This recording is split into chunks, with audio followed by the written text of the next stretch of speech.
Hi guys! Today ay may kasama ako na isang business partners and grabe guys, ma-amaze kayo dahil si tita na kasama ko is siya po ay 74 years old. Okay, so magpapakilala po siya. Si Salvacion Hermohino.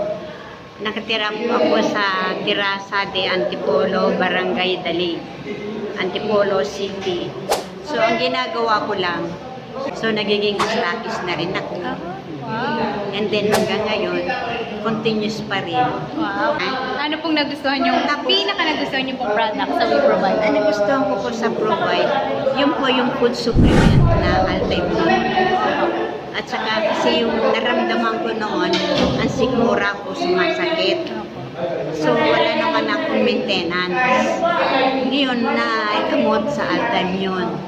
Pati yung mga anak ko sa Dubai, sa Kuwait, may mga anak ko sa barko. Ayun, gumawa na sila doon.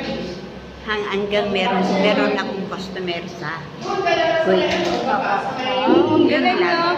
Ayan. So, at the age of 74 years old. Yung business niya po nandito sa Pilipinas, pero yung product po is nakakarating sa iba't ibang bansa. Dahil po yan sa dropshipping online. So, ayan, tita. Thank you po. Diba? Ang galing. Okay, sige. Thank you po for Bye-bye. sharing, tita. Ayan, thank you, tita. And I hope na na-inspire din po yung mga ka-age nyo.